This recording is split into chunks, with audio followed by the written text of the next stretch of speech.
الحمدللہ رب العالمین والصلاة والسلام علی سید الانبیاء والمرسلین اما بعد فاعوذ باللہ من الشیطان الرجیم بسم اللہ الرحمن الرحیم۔ الحمدللہ الہادی پروگرام میں نبی کریم صلی اللہ علیہ وسلم کی حکم کی پیروی کے سلسلے میں کلام چل رہا تھا، اور ہم نے آپ کو بتایا تھا کہ اگر قرآن کے کسی حکم پر عمل کریں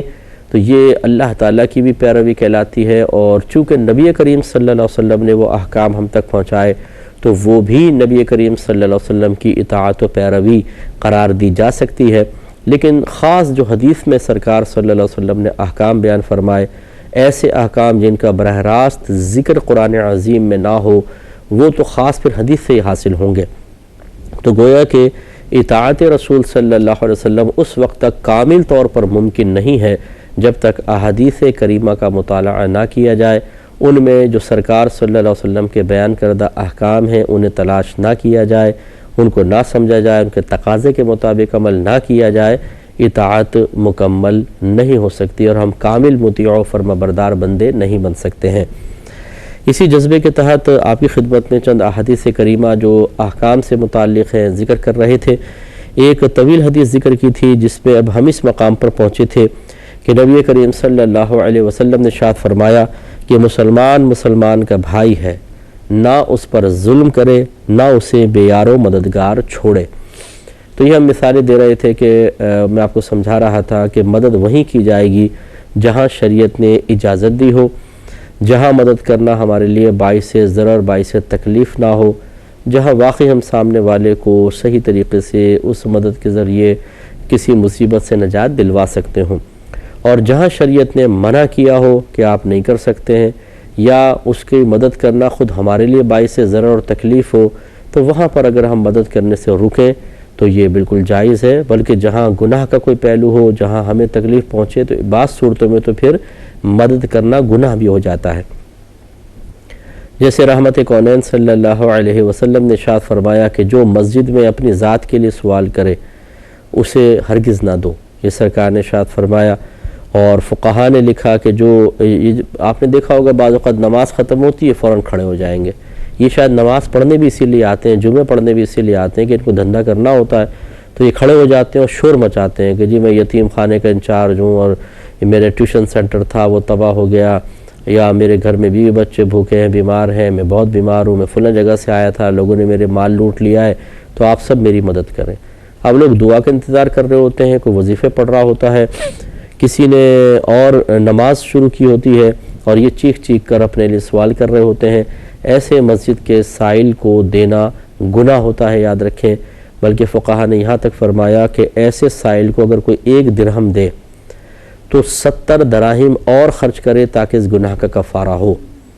تو ان کو جو مسجد کے سائلین جو اپنے لیے سوال کر رہے ہوں، اس طریقے سے اعلانیہ طور پر جماعت کو خراب کر کے ان کو دینا منع ہوتا ہے۔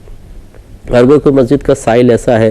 کہ اس نے آ کر چپکے سے کسی سے کوئی سوال کیا ہے، اس کی مدد کر دی جائے، اس میں کوئی حرج نہیں ہے، اور یا پھر اس کو لوگوں نے پہچان لیا کہ ضرورت مند ہے اور اس کے لیے مدد کر دی تو کوئی حرج نہیں ہے۔ جیسے کہ ایک صحابی تھے، وہ مسجد میں تشریف لائے، جب وہ مکے میں تھے تو بڑے صاحب المال تھے، ہجرت کی تو سارا مال چونکہ وہاں رہ گیا تو بڑے مفلوق الحال سے ہو گئے۔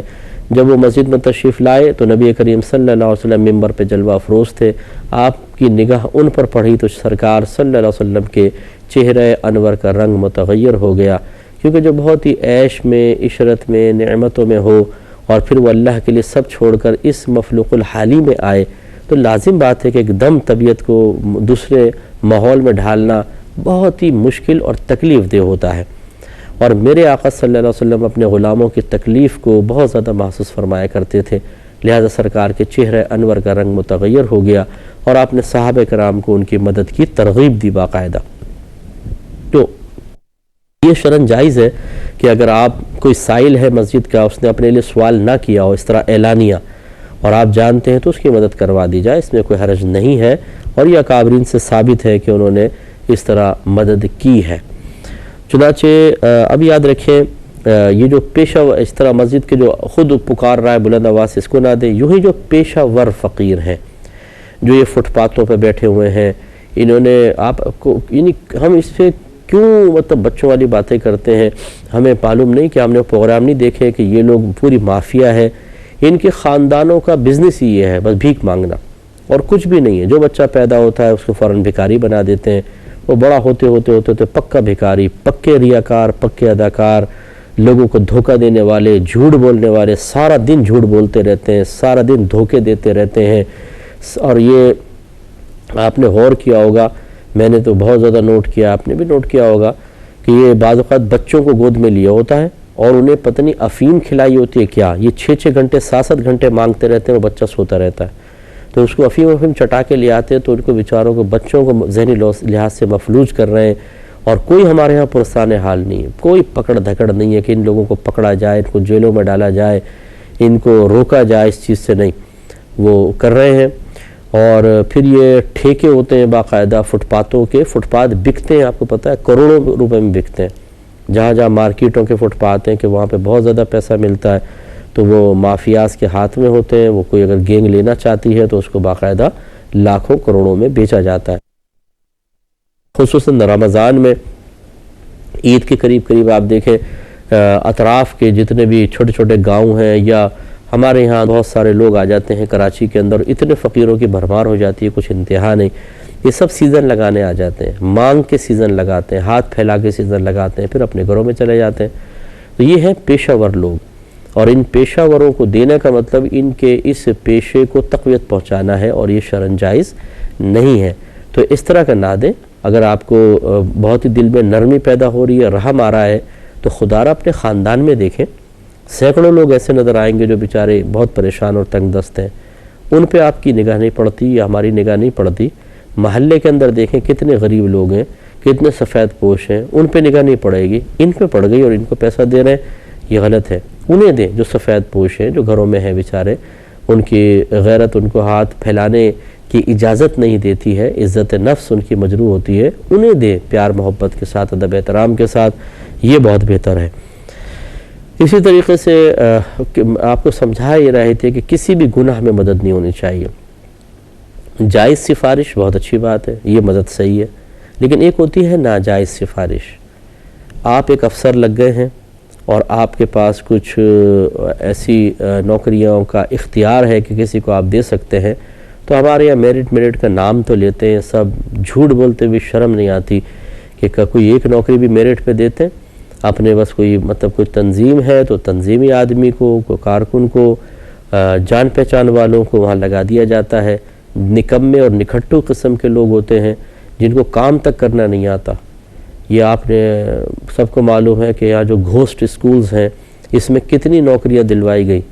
ٹیچرز کی، اسکول ہے ہی نہیں اور ٹیچرز کی تنخواہیں لے رہے ہیں۔ یہ اسکول ہیں اور جا ہی نہیں رہے وہ، اور گھر بیٹھ کے پیسہ کھا رہے ہیں۔ تو جو اب ان کی مدد کر رہے ہیں اور اس طریقے سے گورنمنٹ کو اور ہمارے ٹیکس کو لوٹ رہے ہیں، ہمارے ٹیکس کو، جو عوام کا ٹیکس ہوتا ہے، وہ اس سے مطلب یہ کہ ان سب کو سیلریز جاری ہوتی ہیں، تو اس طرح کی جو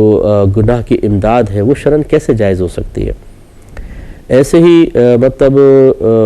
بہت سے لوگ ہوتے ہیں کہ جو کوئی گناہ میں کہتا ہے کہ میرے یہ گناہ ہے، جیسے بعض وکلاء ایسے ہوتے ہیں کہ جو کلائنٹ ان کو بتاتا ہے کہ میں نے خطا گناہ کی ہے، لیکن آپ کو کرنا یہ ہے کہ سامنے والے کو پر الٹا مقدمہ کر دینا ہے اور اس کو پھنسا دینا ہے۔ تو بعض وکیل حضرات ہوتے ہیں کہ جو بھاری قیمت لے کر مظلوم کو ظالم بنا دیتے ہیں اور یہ ظالم کو مظلوم بنا دیتے ہیں، اور اس طرح کہتے ہیں ہمارا تو پیشہ ہی مدد کرنا ہے، مدد کر رہے ہیں، لیکن یہ غلط ہے۔ تو اگر کوئی وکیل صاحب سماعت فرما رہے ہوں، بالکل ناراض نہ ہوں، میں آپ کا بہت ہمدرد ہوں اور بہت محبت رکھتا ہوں، کوئی خدا نخواستہ کسی بھی شعبے سے مجھے کیا اس سے کہ مطلب میں کیوں کسی سے دشمنی رکھوں گا، لیکن وکلاء حضرات بہت ہی شدید خطرے میں ہو سکتے ہیں، وہ کہ جب وہ جان جائیں اس بات کو کہ ہم جس کے خلاف کر رہے ہیں وہ غلط کر رہے ہیں، وہ مظلوم ہے، اس بیچارے وہ بے قصور ہے، اس نے ایسا نہیں کیا ہے، اور پھر آپ اپنی سبقت لسانی کے باعث، چرب زبانی کے باعث، اپنی مہارت جس کو آپ کہتے ہیں، اپنا تجربہ کہتے ہیں، اور آپ تھوڑے سے پیسوں کے لیے کسی کو جیل کی کوٹڑی میں ڈلوا دیں، 20 سال تک وہ اندر رہے، اس کے فائدوں سے گھر والے محروم، ان کے فائدوں سے یہ محروم، ذلت علیحدہ، مصیبت علیحدہ، تکلیف علیحدہ، ایک ایک پل جو تکلیف ہے اس کا وبال بہت شدید قسم کا، ایسی مدد کو بھی شریعت ناجائز قرار دیتی ہے۔ تو اس لیے اچھی طریقے سے ذرا سوچنا چاہیے کہ کہاں مدد کرنی ہے اور کہاں نہیں، کہاں بطور پیشہ مدد کرنا بھی ناجائز ہو جاتا ہے اور کہاں ویسی فی سبیل اللہ بھی مدد کرنا ناجائز ہوتا ہے۔ ان کا اچھی طریقے سے علم حاصل کرنے کے بعد اس کے تقاضے کے مطابق عمل کرنا چاہیے۔ تو وکالت کا پیشہ برا نہیں ہے، میں اس کو غلط نہیں کہہ رہا ہوں، نہ ہر وکیل برا ہے۔ بعض ایسے جو میں نے کہا کہ اگر کسی کو سمجھ میں آ جاتا ہے، پتہ چل جاتا ہے کہ سامنے والا ایسا نہیں ہے، تو کوشش یوں کریں کہ اگر آپ نے کسی کا لے لیا کیس تو اس کیس کو ختم کریں، کمپرومائز کروا دیں۔ چلے ایسا اتنا بھی ہو سکتا ہے کہ سامنے والا راضی ہو جائے، لیکن یہ الٹ کر دینا کہ مظلوم کو ظالم قرار دے کر اس کے خلاف کرنا بہت شدید ہے، بہت شدید ہے، بہت شدید ہے، آخرت میں بہت شدید گرفت ہے۔ ایسے ہی بیچارے بعضوں کی پراپرٹیاں دوسرے قبضہ کر لیتے ہیں، قبضہ کرنے والے کے حق میں فیصلہ کروا دینا، جس نے پائی جوڑ کر محنت کر کے کوئی پلاٹ لیا تھا، مکان لیا تھا، اس کی یہ دولت چھین لی جائے تو کتنی دل آزاری ہوتی ہے، کتنی تکلیف ہوتی ہے۔ اور اگر صورتحال یہ ہو کہ سامنے والے نے چھین کر اس پہ مکان بنا کے آرام سے رہ رہا ہے اور یہ گزرتے ہوئے اس کی نگاہ پڑ رہی ہے کہ یہ میری زمین تھی، یہ میرا مکان تھا جس پہ قبضہ کر لیا گیا، تو یعنی روزانہ دل آزاریاں، پھر ان کے بیوی بچوں کی دل آزاریاں، ماں باپ کی دل آزاریاں ایک کی نہیں ہوتی، اور اس سارا وبال۔ تو اس لیے اکثر ہم سمجھاتے ہیں کہ وہ خوشی جو کسی کو غم دے کر حاصل کی جائے اس میں کبھی دوام نہیں ہوتا، کبھی بھی اس میں راحت نہیں ہے، کبھی اس میں فرحت قلب نہیں ہے، کبھی انسان ضمیر کی ملامت سے نہیں بچ سکتا، اور اگر انسان سخت کر لے اپنے دل کو تو پھر وہ آخرت میں تو جواب دہ ہے ہی ہے۔ اللہ نے اسی لیے ڈے آف ججمنٹ رکھا ہے کہ وہاں پر اگر دنیا میں کوئی بے راہ روی کا شکار رہا اور اللہ تعالیٰ نے اپنی حکمت بالغہ سے اس کو اذیت اور تکلیف سے بھی محفوظ رکھا، اس کی گرفت نہ ہوئی، تو یہ نہ سمجھے کہ اللہ تعالیٰ نے اس کو چھوٹ دی ہوئی ہے اور آخرت میں بھی اس کو چھوٹ مل جائے گی۔ نہیں، جو دنیا میں اپنے کسی جرم کی وجہ سے پکڑا جاتا ہے یہ اچھا ہے، اس لحاظ سے اچھا ہے کہ اسے کوئی نہ کوئی اس کی تکلیف پہنچے گی، وہ توبہ کرے گا اور یہ تکلیف اس کی ہو سکتا ہے خطا کا کفارہ بن جائے، تو آخرت کا معاملہ آسان ہو جائے گا۔ لیکن جو غلط کام کرنے کے باوجود دنیا میں عافیت سے رہے، اس کی گرفت نہ ہو، اب اگر وہ وہاں جائے گا تو کوئی چیز کفارہ بنی نہیں، اب آخرت میں گرفت ہے، وہ زیادہ خطرناک ہوتی ہے۔ اللہ تعالی ہم سب کو سمجھداری کی توفیق عطا فرمائے اور ان امور پر غور و تفکر کی توفیق عطا فرمائے۔ اگلی بات سرکار صلی اللہ علیہ وسلم نے ارشاد فرمائی کہ نہ اس کو حقیر سمجھے، اپنے کسی مسلمان بھائی کو حقیر نہ جانے، یہ سرکار نے منع فرمایا۔ خواتین کا ہم پہلے لے لیتے ہیں، بعض عورتیں بعض دوسری عورتوں کو حقارت کی نگاہ سے دیکھتی ہیں، اس کے مختلف اسباب ہو سکتے ہیں۔ آپ کا خاندان اچھا ہے، دوسرے کا خاندان کمتر ہے، اس وجہ سے حقارت۔ آپ کا شوہر بہت اچھا ہے، دوسرے کا شوہر ویسا ہی ہے۔ آپ مال والے ہیں، دوسرا کم مال والا ہے۔ آپ کو اللہ نے خوبصورتی عطا فرمائی ہے، دوسری بیچاری ایسی عام صورت کی ہے۔ آپ کے پاس فہم کی طاقت ہے، سمجھنے کی طاقت، دوسرا کن ذہن ہے۔ آپ کے پاس بولنے کی طاقت ہے، لکھنے کی طاقت ہے، دوسرے کے پاس ایسے نہیں ہے۔ آپ مختلف حلقوں کے اندر معروف ہیں، اس کے پاس یہ شہرت نہیں ہے۔ یہ چیزیں بعض اوقات ہمیں سامنے والے کو حقیر سمجھنے کی طرف مائل کرتی ہیں۔ اب کوئی تو سمجھ جاتا ہے، وہ عاجز انکساری قائم رکھتا ہے، وہ کوئی ایسا عمل نہیں کرتا جس سے کسی کی دل آزاری ہو، اور بعض اپنے آپ کو کنٹرول نہیں کر پاتے ہیں، ان کی منہ سے بڑی بڑی باتیں نکل۔ اپنی شکل تو جا کر دیکھو، اگر ان کے بچے ہو گئے، ان کے بچے نہیں تو آرتے ہیں، بچے بھی نہیں ہو رہے، ایسے رہو گے تم ساری زندگی۔ ارے لا حول ولا قوت الا باللہ، اگر آپ کے بچے ہو گئے تو آپ نے کون سا کمال کیے؟ تو اللہ کی عطا، اللہ کی دین ہے۔ تو اس طرح وہ منہ بھر بھر کے تانے مار دیتے ہیں اور سامنے والا بیچارہ اس کی دل آزاری ہوتی ہے۔ غلط رویہ، غلط طریقہ کار ہے، ایسا ہرگز حقیر نہیں سمجھنا چاہیے۔ اسی طرح بعض مرد حضرات کو انہی امور کی بنا پر حقیر سمجھتے ہیں، بالکل غلط ہے، ایسا ہرگز نہیں ہونا چاہیے۔ بعض اوقات ایسا ہوتا ہے کہ ہم افسر ہیں یا مالک ہیں، کہہ لیں، ہمارا ایک ماتحت ہوتا ہے، نوکر ہوتا ہے، ہم اس کو حقارت کی نگاہ سے دیکھتے ہیں، یہ بھی غلط ہوتا ہے۔ ایک ہے کہ کسی کو اس کے مقام کے مطابق رکھنا، جبکہ اس کی مطلب اس کو وہ فیل نہیں کر رہا۔ مثال کے طور پہ آپ ڈائننگ ٹیبل پہ کھا رہے ہیں، اسے کہیں آپ نے دوسری جگہ نیچے بٹھا کے کھلا رہے ہیں، تو بہت سے نوکر ہوتے ہیں بالکل فیل ہی نہیں ہوتا وہ کون سا کہیں گے ہمیں ڈائننگ ٹیبل پہ ساتھ بٹھا کے کھلاؤ، انہیں کچھ محسوس نہیں ہو رہا ہوتا، کوئی حرج نہیں ہے اس میں۔ یہ نہیں ہے کہ آپ نے ان کو حقیر سمجھ کے نیچے بٹھائیں، ان کو ساتھ بٹھائیں، کوئی مسئلہ نہیں ہے، لیکن ایک ہوتا ہے کہ آپ اس کو ذلیل کریں اور اس کو حقارت کا احساس دلائیں، چھوٹی چھوٹی غلطیوں پہ زیادہ گرفت کریں، سب کے سامنے بے عزت کر دیں، تھپڑ تک مار دیتے ہیں بعض لوگ، تھپڑ اور گالیاں دے دیتے ہیں، گندی گندی گالیاں، اور سامنے والا بعض اوقات اپنی مجبوریوں میں ان کو سننے پر مجبور ہوتا ہے۔ تو یہ تکبر اور غرور اللہ کو شدید ناپسند ہے، ایسا نہیں ہونا چاہیے۔ اسی طریقے سے یہاں سرکار نے کسی رشتے کا خاص ذکر نہیں فرمایا، لہٰذا بعض بیویاں اپنے شوہروں کو حقیر سمجھتی ہیں، وہ بھی اس کے تحت آئیں گی، بعض شوہر بیویوں کو حقیر سمجھتے ہیں، وہ بھی اس کے تحت آئیں گے۔ جیسے مثال کے طور پہ خصوصاً اگر جو باہر کی بہنیں ہیں جن کو باہر کی نیشنلٹی ملی ہوئی ہے، بعض اوقات وہ اپنے بچیوں کی شادیاں پاکستان میں یا کسی اور ایشیائی ملک میں کر رہے ہیں، اور یہاں سے شوہر کو انہوں نے ویزا دیا ہے، وہاں بلایا ہے،